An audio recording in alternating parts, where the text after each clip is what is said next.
What's going on, everybody? Welcome back to Blitz Sports Media. My name is Ryan Linkler, and today we're breaking down every single team's offseason, talking about which teams receiving the best grades, which teams are receiving the worst grades. So let's hop right into it. Post-draft, post-major part of free agency.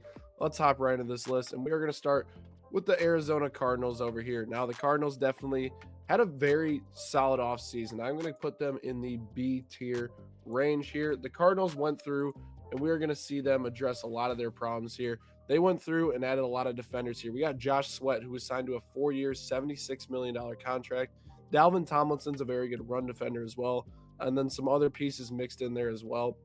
I think the two signings that were key for this team were Baron Browning and Josh Sweat. Both these guys provided very good edge rushing abilities on the outside. I know Baron Browning wasn't necessarily very good in his time in Arizona, but he has upside to potentially be that edge rusher too that the Cardinals need on the defensive side of the ball. Now, Josh Sweat is the big piece here. He was one of the top free agents on the market. I'm going to provide Jonathan Gannon a boost on the outside there on the defensive side of the ball. And that's the biggest thing this team wanted to address as we take a look at the draft over here.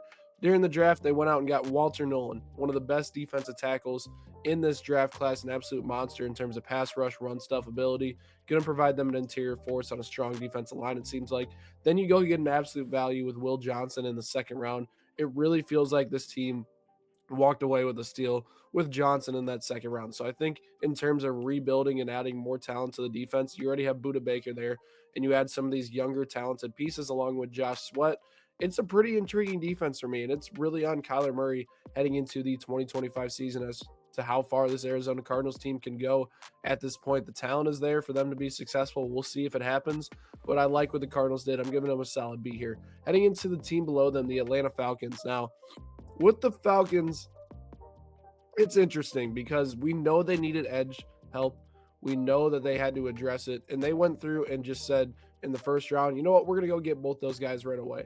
Jalen Walker and James Pierce. Both these guys are very different players in a lot of ways. Walker seems like a good character guy, was a very versatile player at his time in Georgia, just started developing off the edge, has a lot of upside, but is definitely raw in terms of his experience at the edge position. And, his potential outlook is very shaky, but he does have the upside to become a top edge rusher in this draft. Now, James Pierce, on the other hand, extremely talented player, very good speed rusher, but outside of that has some character concerns and wasn't very good against the run or does not have any power rush moves in his bag.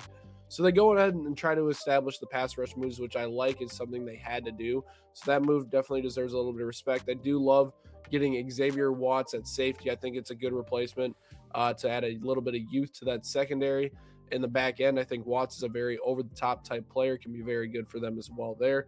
Taking a look at their free agent haul here, the one thing that I was disappointed with this team is they didn't do more in free agency. I understand what they're currently dealing with the Kirk Cousins contract situation, but that did not excuse them from adding more talent on the defensive side of the ball. I do like that they went out and re-signed Jake Matthews. That's definitely very important for them, keeping that offensive line together. But Devon Diablo at linebacker, I don't know if that's the move that's going to make that linebacker room that much better. Leonard Floyd off the edge definitely gives them a veteran to help mentor these guys, but outside of that, very, very mid free agent class for this Atlanta Falcons team.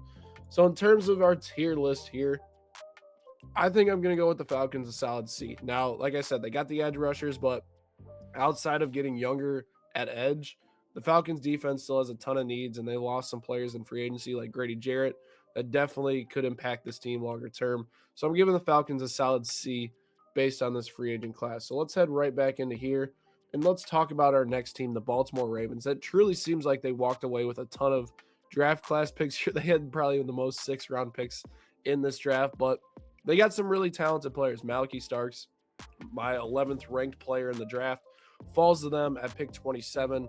I think this is an extremely high upside pick here. Him and Kyle Hamilton will form a very good duo. And then they get the best value in the second round of Mike Green. If he somehow plays every game this year, which I don't know how much these allegations are going to hold at this point, but Mike Green is an incredibly talented player from a smaller school. If it weren't for the character concerns, Green would have been a top 15 pick for sure. So they get a value on him in the second round. It's definitely the edge help they needed there. Outside of that, I think Emory Jones Jr. is a solid offensive line piece who can play inside or outside at tackle. So it gives them a little bit of position versatility in the offensive line. Tyler Loop is the guy to go replace Justin Tucker. We all know Tucker is now a free agent. We'll see what happens. It's going to be weird not seeing Tucker in Baltimore. Drop your funny comments down below that situation. Baltimore Ravens free agent.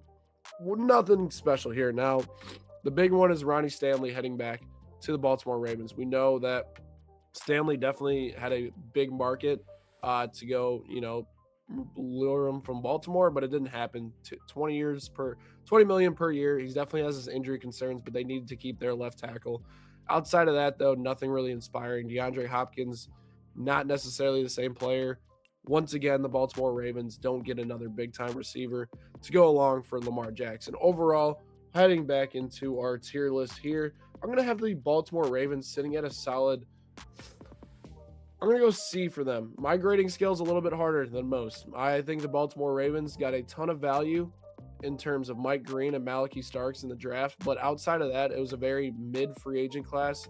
And I think if both those guys hit, obviously this grade's going to go up, but C is the average in terms of meeting expectations of addressing position needs or finding value in this draft. So I think the Baltimore Ravens ending up with a C makes a ton of sense for me right now based on who they brought in and who the guys they didn't bring in free agency. The next team here, the Buffalo Bills. The Buffalo Bills said, we need defense. We need to change this thing up. We need a little bit of youth on that side of the ball.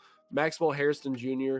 is a very upside corner there. He's very good in zone coverage, and he's a twitchy defender to where he can make plays in the ball. And that's something the Buffalo Bills corners did not have last season, leading to a downfall. TJ Sanders is an incredibly good run stuffer in the middle of the defense. I love that pick. Landon Jackson, another very good run stuffer, not necessarily the edge rusher.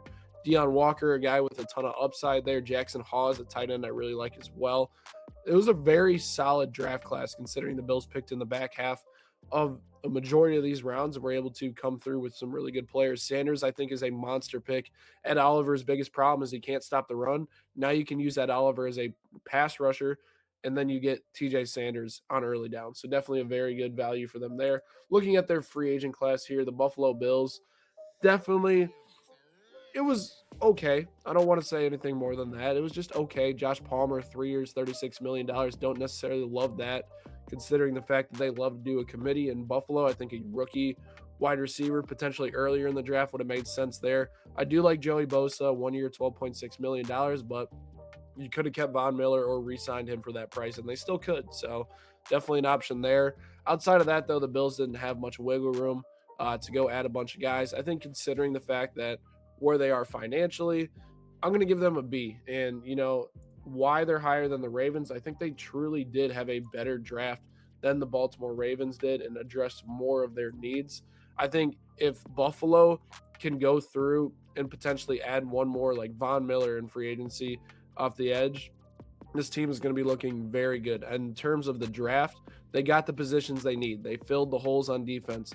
I really like where this team is at heading into next season.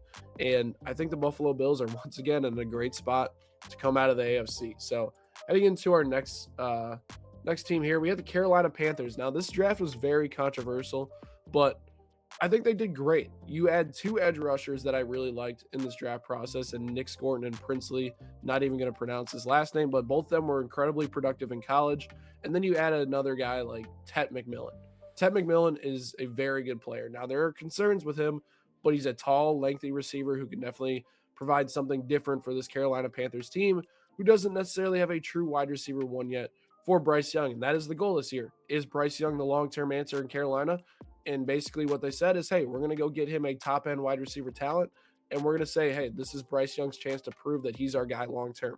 Now, adding defense was a priority for this team, and they did that with adding 2 edge rushers, some help later in the draft as well. But the free agent haul is the one that I want to talk about in terms of where this defense is heading. You go and add a guy like Tershawn Wharton, who is incredibly good run stuffer, definitely a lot of money for him, but it's an upgrade there. Trayvon Mooring, definitely a very good player. Not enough, though, I think, defensively for it to make a massive difference, but there's progress here. I see where Carolina is doing. They're trying to invest in the defense.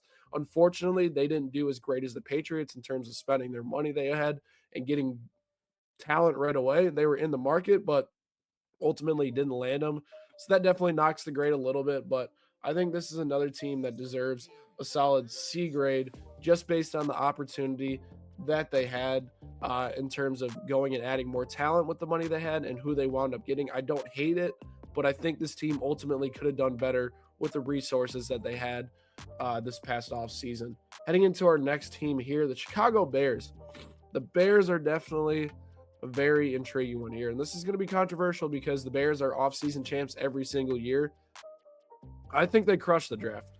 You get two talented upside options in Colston Loveland and Luther Burden, who are potentially two of the best players at their position in this draft. Ozzie Trapilo is a very good offensive tackle who provides them some youth at the position. And if they want to move on from Braxton Jones next season, he could potentially fill in as that guy. Shamar Turner is an incredible run stuffer as well. And then Za Frazier is a guy that I look at the end. Really good corner at UTSA. Smaller school guy. Not many people know about him, but this guy can fly. He's a very good player as well. And then we take a look at the offseason that everybody was talking about. Joe Thuney, Jonah Jackson heading over, building that interior offensive line. And then the Bears got Drew Dahlman, Grady Jarrett, Thayo Odeyingbo. I tried my best there. Don't kill me in the comments for that pronunciation. But the Bears did great. They truly added a bunch of positions of need and are building a team around what Ben Johnson wants to do. They still probably need another power running back, but if they roll with Kyle Montague or Roshan Johnson, I wouldn't be surprised as well. I think the Bears crushed this offseason, and the Bears probably won their third straight offseason. So the Bears earned themselves an A in the offseason for going through and absolutely getting every single position of need. And it's not just addressing the positions of need, it's significant upgrades at the positions of need. We'll see this time if the Bears can actually cash in on having a great offseason. Still to be determined. The Bengals are the next team, and as you guys can tell by the thumbnail, I'm not super high on the Bengals offseason. This draft, yes, they drafted a lot of upside options in terms of the defensive side of the ball. I think Dylan Fairchild's probably my favorite pick of this bunch, but Shamar Stewart's incredibly raw. He's not necessarily a guy that's ready to produce on day one at the edge unless he has a crazy offseason. Demetrius Knight Jr., okay player, not necessarily a flashy player by any means. For what the Bengals needed on defense, and we're going to take a look at the free agents here as well. The Bengals didn't do enough defensively. This defense did not do enough. They have 3 to 4 impact additions from the draft and free agency. Everything else, though, and even if I don't know, because Hendrickson could go at this point because they do have the edge, but I think it's more towards Hendrickson staying at this point. Even if he does stay, this defense is in a bad spot. They don't necessarily have the talent on the defensive side of the ball and a coordinator change. And I think Lou Anarumo got scapegoated a little bit to have me excited about this team. Yes, they went through and got Chase and Higgins locked up. Awesome. But what did they do defensively to fix probably one of the worst units in the NFL last year? Not much. So I'm not necessarily super excited about this Bengals offseason. And I have them sitting at a D for the offseason grade. Yes, they tried to address it. Yes, they got their star receivers locked up, but they did not do enough for me to feel confident in this defense heading into next year. Heading into our next team here, the Cleveland Browns. Now the Browns, it's interesting, right? You have a chance to go and take an elite talent like Travis Hunter. You trade back to try to get picks, trying to focus on a quarterback next offseason, which I completely understand. But passing on a talent like Travis Hunter is definitely not ideal. I think Mason Graham is a really good football player, but he's no Travis Hunter. And I think what they did after that, I was impressed with. Getting a guy like Carson Schweisner from UCLA, really good linebacker. Him and Jock could ultimately be a really good tandem when Jock gets healthy. Quinshon Judkins is a really good running back. Him and Dylan Sampson in that backfield could be really nice. And you have Jerome Ford there as well.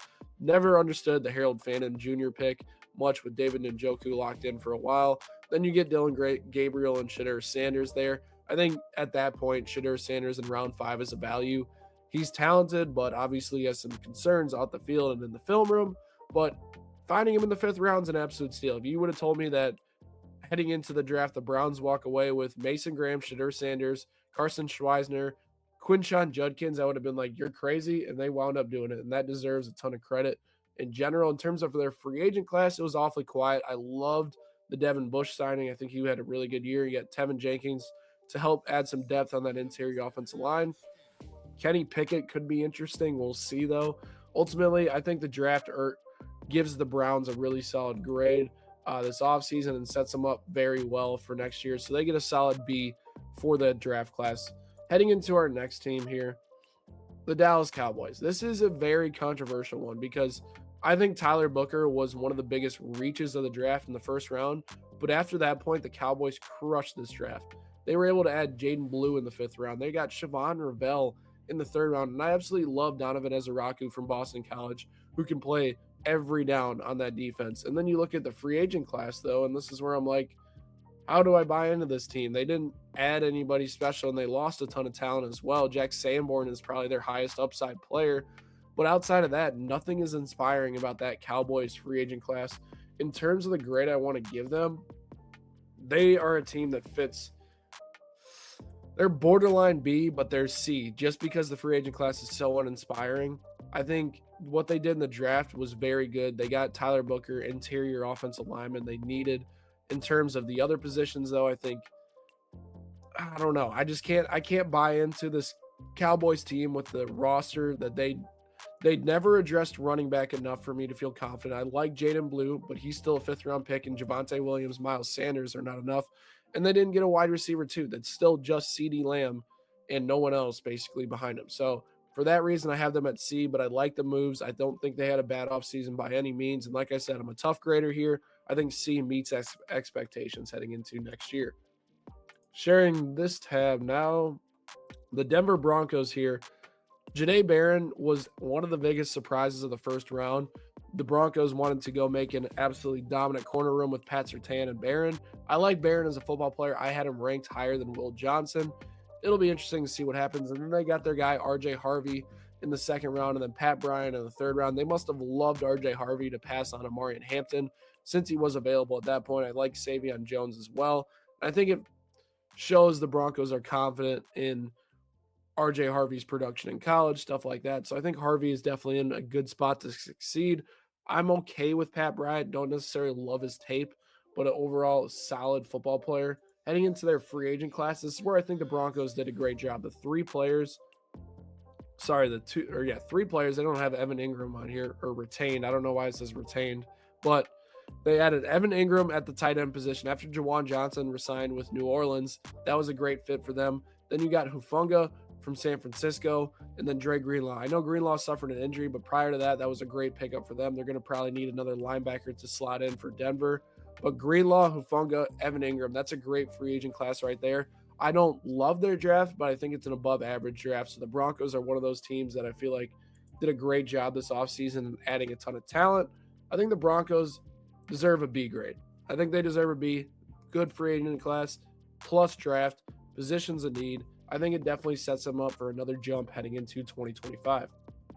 Our next team here, the Detroit Lions. Now, the Lions had a bad draft. Let me just say that right now. I was not impressed by the Detroit Lions draft. Yes, you get Tate Ratledge in the 2nd round to go address an interior offensive line position you need.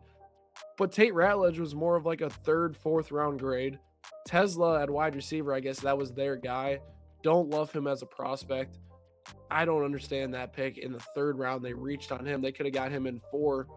Miles Frazier, okay. And then Tyleik Williams, I think, is a good player, but he's more of just a one-dimensional defensive lineman. He's just a run stuffer. They didn't necessarily make me encouraged about, adding another pass rusher next to Aiden Hutchinson in free agency. They didn't address that either. They did add DJ Reed to replace Carlton Davis. That's more of like it's a neutral move for me. It doesn't necessarily move the needle. I was not impressed by the Lions class at all this year. I think they could have done a better job of pushing to find an edge with a pretty deep edge class with a lot of those guys heading into round 2. They didn't do it. It feels like the Lions are heading in the wrong direction heading into next year. I don't hate it, but the Lions are definitely a team that I have heading into the D range of this offseason grades. I don't love what they did this offseason. It feels like they either are neutral or stagnated or got worse from last season. Heading into our next team here, the Green Bay Packers. The Packers had an okay draft. Matthew Gold in the 1st round definitely made Packers fans very happy. But outside of that, Anthony Belton, very solid offensive lineman, has a lot of position versatility, but this feels like a Packers pick to where they just oh, we found a really good lineman. Let's just draft him and add some depth. They needed defense earlier in this draft for me to feel confident about their defense heading into next year. Instead, they go interior offensive lineman, wide receiver, then they go edge in the fourth round. And I'm not necessarily super high on a lot of these defensive players in terms of free agency. The Green Bay Packers did absolutely nothing. Aaron Banks, not a needle mover for me, was an absolute overpay. And then Nate Hobbs, 4-year, $48 million deal. It truly feels like the Packers are stuck in the same spot, just like the Detroit Lions, and they're going to receive a very similar grade because of that. I don't think that the Packers did a great job of going and addressing. Obviously, you have to get a wide receiver one, and that was the best move of the offseason, was probably adding Matthew Golden. But can Matthew Golden develop a route tree to be the wide receiver one? We'll see. Outside of that, though, bad free agents, overpaid for Aaron Banks, didn't necessarily add another edge rusher. So I'm not super high on the Packers offseason at this point. The next team, the Houston Texans. This is a very controversial one. The Texans, they did a solid job, let's say, of adding talent on the offensive side of the ball where they need it. They went out and got the Iowa State boys and Higgins and Noel. Both are really productive players who are going to be good in this team long term. And it sets them up for a young, exciting wide receiver room long term for the Houston Texans. But outside of Irsay and the addition of Cam Robinson, this offensive line is going to be absolutely brutal again heading into next season. I do not love where they are on the offensive line at this point right now. We're going to go to free agency, take a look at that. You get Christian Kirk as well. I forgot to mention that in the wide receiver room. And then CJ Gardner-Johnson, Ed Ingram. But that's not necessarily the high upside options that we're looking for. They're looking at Laken Tomlinson. You have Ed Ingram. You have an older Shaq Mason. Like, these guys are not necessarily barn burners in the interior offensive line by any means. I'm not super high in the interior offensive line. I think Cam Robinson and Irsay could potentially hold it down, but Robinson even showed signs of regression in Minnesota. So we'll see about that. So in terms of the wide receiver room, they did a great job of adding depth to the position. But in terms of the offensive line, I'm still very concerned about where this unit is at heading into next year. And for that reason, the Houston Texans get a solid C for doing an okay job of establishing their position needs. They tried. They didn't necessarily do a great job. I mean, they traded Laramie Tunzel, which is their best offensive lineman, and, wanted to rebuild the offensive line. I understand he has penalties, but still one of the best pass block grades on a year in, year out basis. The Indianapolis Colts are our next team.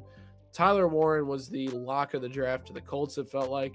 It just was a match made in heaven. The Colts needed a tight end. Warren's an incredibly good player in both the pass and the run blocking game, so I think he's going to fit there. JT Tuimoloau comes in to replace some free agents heading away from Indianapolis, so I really like that pick. Justin Whaley from Minnesota, pretty good player. DJ Giddens is a high upside running back that I like as well. Provides them some depth there with Taylor suffering some injuries in the past few years.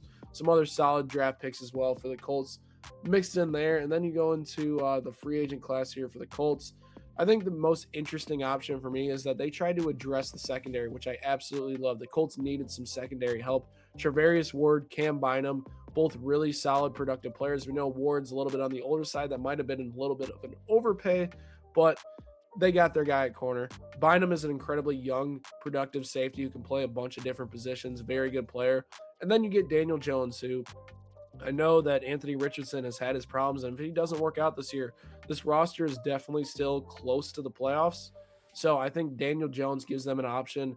If Richardson struggles, let's put in Danny Dimes, and I think that gives them a solid option. The biggest problem I have with their offseason is the interior offensive line changes. I don't know how that's going to look for this offensive line long term, so that is definitely a concern heading into next year, but I really like the Colts offseason. I think they did a solid job. I'm going to give them a B for what they did this offseason.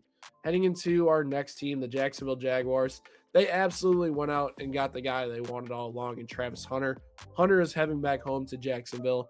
And then besides that, this draft class is incredibly mid after that point. Caleb Ransaw, solid player. Wyatt Millam, just probably their best pick is Wyatt Millam, to be honest, in the third round. Very good production in West Virginia. Tootin's an incredibly fast running back, but who knows what we're going to get. Jack Kaiser, very good against the run, can help there, but has no coverage ability whatsoever. I think that just the prize possession of the offseason is Travis Hunter for the Jacksonville Jaguars. Outside of that, you take a look at this free agent class right here. They Why does it say they didn't re-sign anybody? That's actually crazy. But De'Ami Brown had some pretty good production for the Washington Commanders. Outside of that, Patrick McCarry can play multiple positions, and I think he's a sneaky pickup there, but very mid additions outside of that. I think the Jaguars get a solid C just because outside of Travis Hunter and Wyatt Millum, I'm not super high on this additions to this roster right now. I think the Jaguars are still going to struggle heading into next year, but they got Travis Hunter. So, like I said, definitely a solid get there. They don't deserve to go in that D category just yet. The next team, the Kansas City Chiefs. The Chiefs had a very underrated offseason. Let's just say that. You come into the offseason with significant needs on terms of the left tackle position, the interior defensive line, and adding some youth to both sides of the ball. Josh Simmons falling into their laps at 32 while having 2 starting tackles already set in place for the 2025 season is exactly what the Kansas City Chiefs wanted. And then you get Omar Norman Lott in the second round, who reminds me a ton of Chris Jones. You add a interior defensive lineman with a 20% pass rush win rate. That's a crazy number. Ashton Gilotti, sorry, I can't even pronounce his last name, but he had very good production at Louisville, 10 plus sack guy there. Noel Williams had 7 interceptions last season alone. Jalen Royals, incredibly fast receiver there as well. Rashard Smith had good production. Jeffrey Bassa coming from a solid program in Oregon as well. I think they crushed the NFL draft in terms of talent where they're drafting. In terms of positions of needs, they absolutely did very well. In terms of free agency, they had an above average free agency. Obviously, they had to figure out what they wanted to do with key guys leaving, stuff like that as well. But they went out and addressed positions of need. And this is what keeps the Kansas City Chiefs good. They don't overpay guys, they get positions of need, and they retain some of their bigger pieces on their team. Retaining Trey Smith, retaining Nick Bolton, solid moves there. They let Justin Reed walk, and they traded Joe Tooney, but they went out and got Christian Fulton. They needed another corner as well. Jalen Moore gives them an option at left tackle, had good production and limited time in San Francisco. I really do like the Chiefs offseason. I want to give them an A. I really do, but a lot of people will just say it's the Chiefs, and I'm not going to buy it. But the Kansas City Chiefs, they had a great offseason in terms of what they could do. It's about the best offseason you can have with their current capital and their current cap space. The Las Vegas Raiders are an intriguing one for sure. Had a ton of picks, had a ton of capital to go make some moves this offseason. In the draft, you get Ashton Genty and Jack Beck, and I think those are 2 great players for them in terms of what they needed. They needed another wide receiver, and they desperately needed a running back. They got Darian Porter in the 3rd round, a player I really like. Outside of that, though, their draft's a little bit hit and miss for players I do like and not like. But in terms of free agency, we all know they traded for Geno Smith. They added Jeremy Chin, and then they added some other smaller upside players while re-signing some big-time names. I think Malcolm Kuntz, underrated signing there as well. I think the Raiders had a really good offseason. I think in terms of where they could be at long-term with Smith at quarterback, I'm not going to go into that. But in terms of this offseason, we're going to have them at the solid B range right here. I think they did a good job of getting positions of need, turning themselves into an immediate contender, and adding high upside options on both sides of the ball. The Chargers are our next team here. You have Amarian Hampton, their 1st round pick. And then after that, absolutely hated the Chargers draft. I think Trey Harris is exactly what Quentin Johnston and Mike Williams are for this team. They don't add a different type of receiver. Trey Harris could be a good player, but I think he's like a similar player to the other 2 guys, so it doesn't make sense for me. Jamari Caldwell, solid player, not necessarily great in terms of consistent production on his tape. I think RJ Mickens in the 6th round is a good coverage option for them. Free agency wise, Mekhi Becton was a solid add for them on the interior offensive line. Najee Harris was a solid move, but they still have a 1A, 1B there that I really like. Then they re-signed Khalil Mack. I think in terms of edge rusher, a lot of Chargers fans are banking on what they already have, but they desperately needed another guy there as well. They did not do that. I think the Chargers are in a solid C for really getting some talent at the running back position and addressing smaller needs at other positions, but it's not a flashy class by any mean, and it doesn't necessarily move the needle for me saying the Chargers are significantly better heading into 2025. Our next team here, the Los Angeles Rams, traded back in the 1st round. Typical Rams not having a 1st round pick. Terrence Ferguson, solid player for Oregon.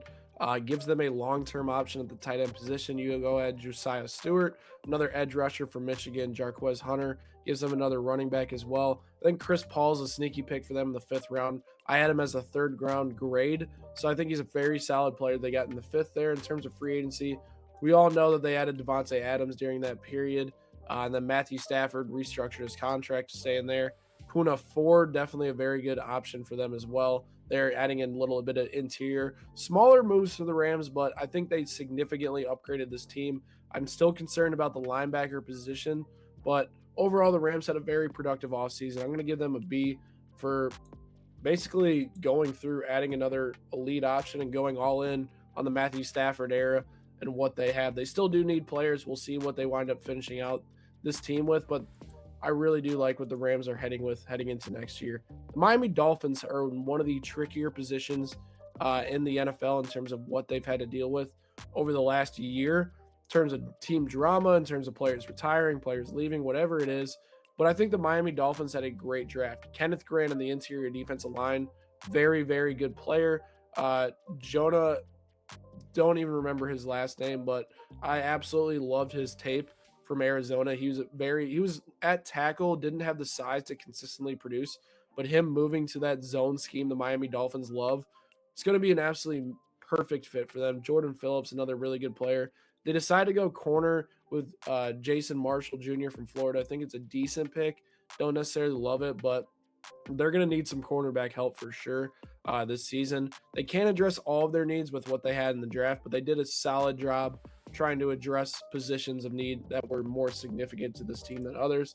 In terms of free agency, they went out and got some other players. They lost some players. And then, the players that I really want to look at here, I think James Daniels for sure was a very good player. He was a zone blocker at heart, had good production before his injury last season. Willie Gay Jr. is a solid upside option there. Outside of that, though, not necessarily super enticing, but it is what it is. The Dolphins had a lot of problems. I think a solid C for them makes sense. They tried their best to address what they needed. They aren't going to be very good, it feels like, next season, but who knows? The Miami Dolphins do have some talent still left on that roster, but there's a lot of holes now, especially with Teron Armstead retiring.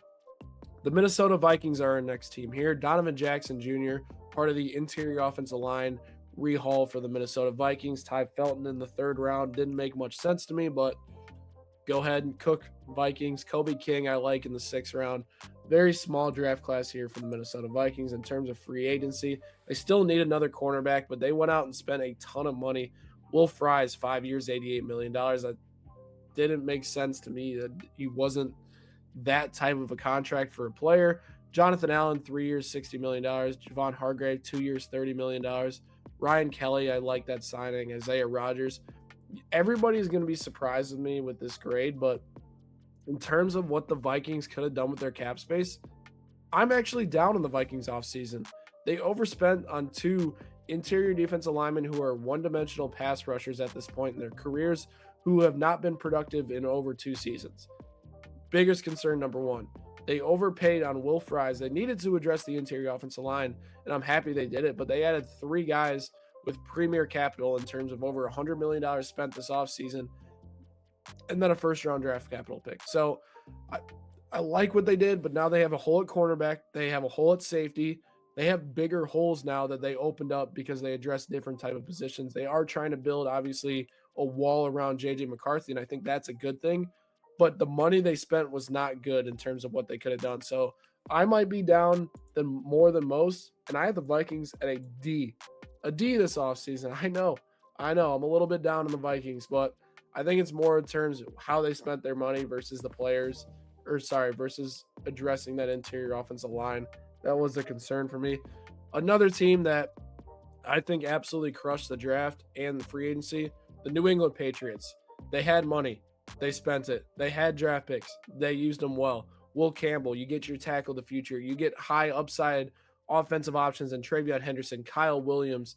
Jared Wilson's a sneaky good player, interior offensive line from Georgia. Craig Woodson, a safety that I really liked as well coming out. I think Joshua Farmer even is a sleeper pick as well. Braden Swinson, obviously a bigger name down there as well. But there's some really good players the Patriots got in the draft. And then you take a look at what this team did in free agency as well. I mean, absolute haul here. I know some of these players could be considered overspends, like Harold Landry didn't like it, Robert Spillane didn't like it, but Milton Williams, Carlton Davis, Morgan Moses, all really good players there. Marcus Epps, solid rotational safety. And then you add Stephon Diggs in this mix as well. This Patriots roster had a complete overhaul, and it's exactly what they needed to do. Unlike the Carolina Panthers, who could have overhauled this team with a ton of money and investments on both sides of the ball, the Patriots actually went out and did it. So Patriots for that deserve a grade for having a great offseason, getting all the players they wanted and needed, and ultimately setting themselves up for success next season. Here we go, heading into our next team here, the New Orleans Saints. The Saints is the hardest situation in football, it feels like right now. And they went out and drafted a quarterback in the second round, and his name is Tyler Shough, and he's 25 years old. Yes, that is how down I am on the New Orleans Saints. I think Kelvin Banks Jr. is a really good player, and it's probably going to be a good player long term for this team. Outside of that, though, absolutely hated this Saints class. There is nobody on this list for me that screams high upside, right away production for the New Orleans Saints. We're a team that desperately needed it with a ton of aging veterans, contracts they're kind of stuck with. But Tyler Shough, man, this is your answer. If you're going to go with a quarterback this year, you should have gone with somebody that was not Tyler Shough. I'm sorry, 25 years old, second round draft capital picking him. Just tank this year. Anything you could have tanked, but they decided to go with him. He's at least going to get 2 years worth of starting, and the Saints are going to be stuck with that for a little bit. Defensively, they make another typical move of the Saints where they sign a Chiefs player who's on probably the back end of his prime to a 3-year contract. They're going to wind up paying that money long term. They did retain Chase Young. One of the moves I actually did like with his team. Juwan Johnson at 3 years, $30 million made no sense to me as well. The Patriots. The Saints are receiving my first F grade of the offseason. Makes no sense for me what they did this offseason and what they're trying to do long term with this team in terms of the veterans they need to get away from. You need to get away from veterans and you sign veterans. And then in the draft, you want to work towards drafting a franchise quarterback. And you think Tyler Shough, a 25-year-old guy who struggles to get past his first read, is that. I'm a little harsh right now, but that's the truth and reality the Saints are facing. They're going to receive one of the lowest grades of this video. The New York Giants, absolutely love their draft. I actually made a video on them the other day. They get a franchise cornerstone on offense and defense. Now, the reason why I like the Jackson Dart pick over the Tyler Shough pick is, one, age is definitely a factor here. And two, I think that Jackson Dart is just a better overall prospect than Tyler Shough. And then you already added Abdul Carter with their, third overall pick, who can be your cornerstone on the defensive side of the ball. If you told me the New York Giants added a cornerstone on offense and defense while getting Darius Alexander and Cam Skattebo, I would tell you you're lying. I think the New York Giants absolutely crushed this offseason, and regardless of if these picks work out, I think going in and making a swing like this, if you're the Giants, makes a ton of sense. Like, you just try to go add your cornerstones, and you rarely see teams walk away with both in the same draft class. So incredibly impressed with the Giants being able to do that. And they also had a solid free agent class, like Javon Holland at safety, really good player at only $15 million per year is definitely worth it. And then you get two veteran quarterbacks who can mentor Jackson Dart in his first year there, and they can compete this season. I don't like Paulson. I can't even say his last name right now. It's been a long video, but at 3 years, $54 million, his production was not enough for me to pay him that type of money. But outside of that, I think the Giants had a great offseason. I think they're set up for success long term in New York. We'll see if it actually pans out and these prospects live up to expectations. But the Giants did it the perfect amount to be successful heading into next season. The next team, the New York Jets. The Jets had an interesting offseason. We know they're going with the Justin Fields experiment at the quarterback position. And I do like how they address the the offensive line with Armand Membu at tackle. They have 2 first-round picks now invested on there, and then you get Mason Taylor in the second round. I do like Thomas from Florida State as well.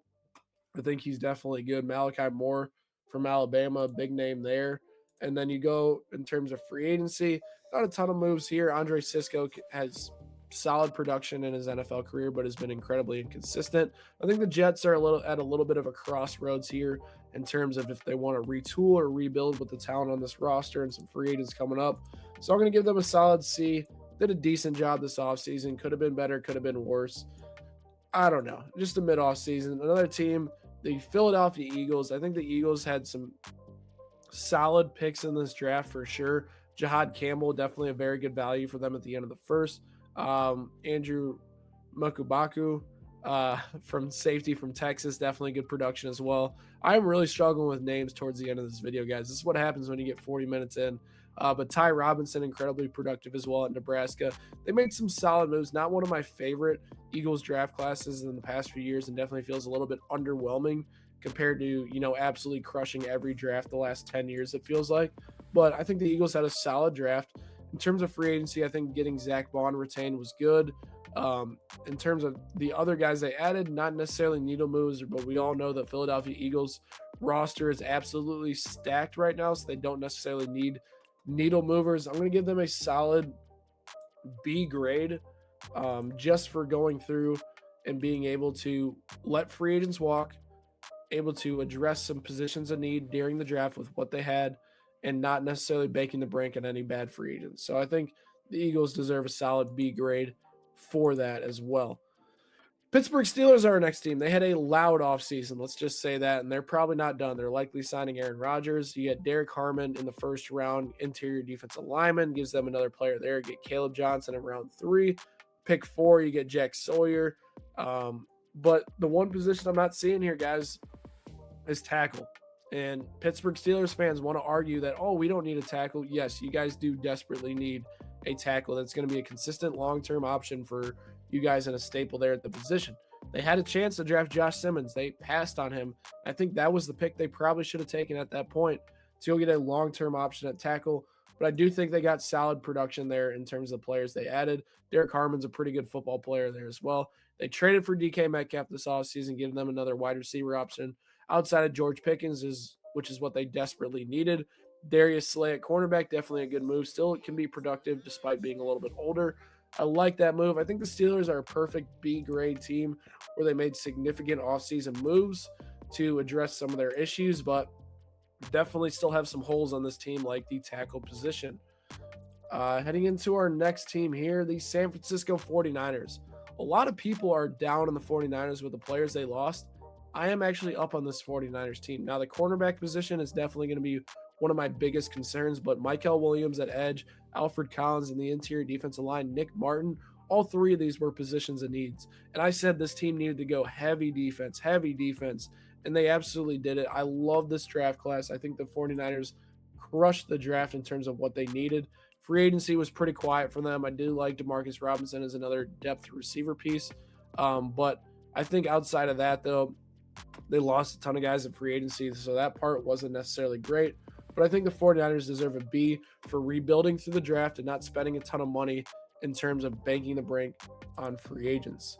Our next team here, the Seattle Seahawks. The Seahawks had a loud offseason as well, trading Geno Smith, completely retooling this team with a ton of draft capital and building that interior offensive line, it feels like, for the first time in a long time in Seattle. I do like Gray Zabel, very good player. I think he's going to be one of the best interior offensive linemen in the league as a rookie. Nick Emenwari is an incredibly risky pick. He has the talent to play like Cam Chancellor, and he also has the talent to play like Isaiah Simmons. So I don't know what we're going to get from him, but the talent is there. Elijah Arroyo is very similar to Noah Fant, so I think they reached on him. Jalen Milroe, in terms of being a rushing quarterback, I like it, but this team had other needs they could have addressed in the third round there. But if they don't think Sam Darnold is the long-term answer after his contract expires, who knows? Maybe he turns into something in free agency. We know they added Darnold, Cooper Kupp, DeMarcus Lawrence. I absolutely disdain the Cooper Kupp and DeMarcus Lawrence moves. Those are waste of money at this point. Lawrence is nothing more than a run stopper. Cooper Kupp is another slot guy for this team. I think the Seahawks deserve a solid C this offseason for what they were able to do. I do not like a lot of the moves they made, to be completely honest. I like Gray Zabel, Sam Darnold, okay move.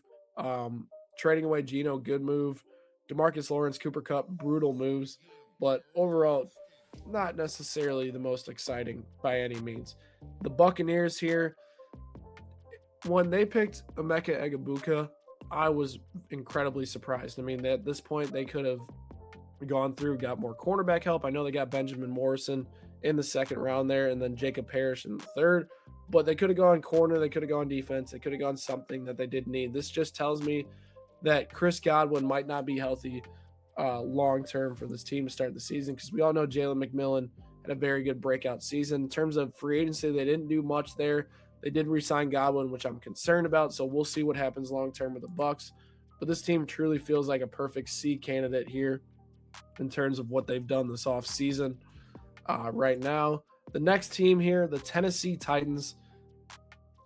Guys, I hate to say it, but the Titans absolutely had a rough draft class. Now, I think Cam Ward obviously was a great pick for them in the first, but outside of that, I mean, I'm not super high on Gunnar Helm. I think A.O. Manor in the fifth was a solid pick. Outside of that, not liking it. Kevin Winston Jr., solid value there in the third. In terms of free agency, another team that had a ton of money to spend, and they go and sign Dan Moore Jr. Oh, gosh, it's such a bad pick. Kevin Zeitler, I do like that pick. Cody Barton, not great, but not an enticing offseason when you're trying to build around a first overall pick and get him some talent around him. You want to go add good players around him. With the money the Titans had, they should have done that, and they didn't. So a D for the Titans. They do get their franchise quarterback, but they didn't surround him with enough talent for me to feel confident in his production in his first year. And then the final team, the Washington Commanders. We all know by the thumbnail that I'm throwing these guys with a solid B grade there, but the Commanders definitely had a very intriguing offseason. Josh Connerly Jr., first-round tackle that gives them high upside at that position. Then you get Trey Amos, a really good, fast, twitchy corner. I love those picks as well. Jalen Lane, not a bad player. And then we all know the big offseason they had in terms of adding Laramie Tunsil, Deebo Samuel, re-signing a lot of their key players. As you can see here, the list goes on and on. And then you get Javon Kinlaw, which I think was a slight overpay for sure. Dietrich Wise, a solid veteran who we've had on the pod. But some really solid production there from the Washington Commanders, who are truly going all in on making this a winning culture. Let's head to our tiers as we end this video here. 4 A grades were given, very different teams. It feels like the Bears were close to having a talented roster, but missing out last year. We know the Chiefs year in and year out are the standard. The Patriots did a great job. The Giants did a great job. A lot of teams who did a very good job with the B grades, teams who met expectations in those C grade, and then the DNF teams who I was not impressed by this offseason at all. Ultimately, though, guys, it was a blast getting through this video. Hopefully, you guys enjoyed this. Let me know down below if you agree or disagree with some of my grades for these teams. Hit that subscribe button for more Blitz Sports Media content, and I will catch you guys next time.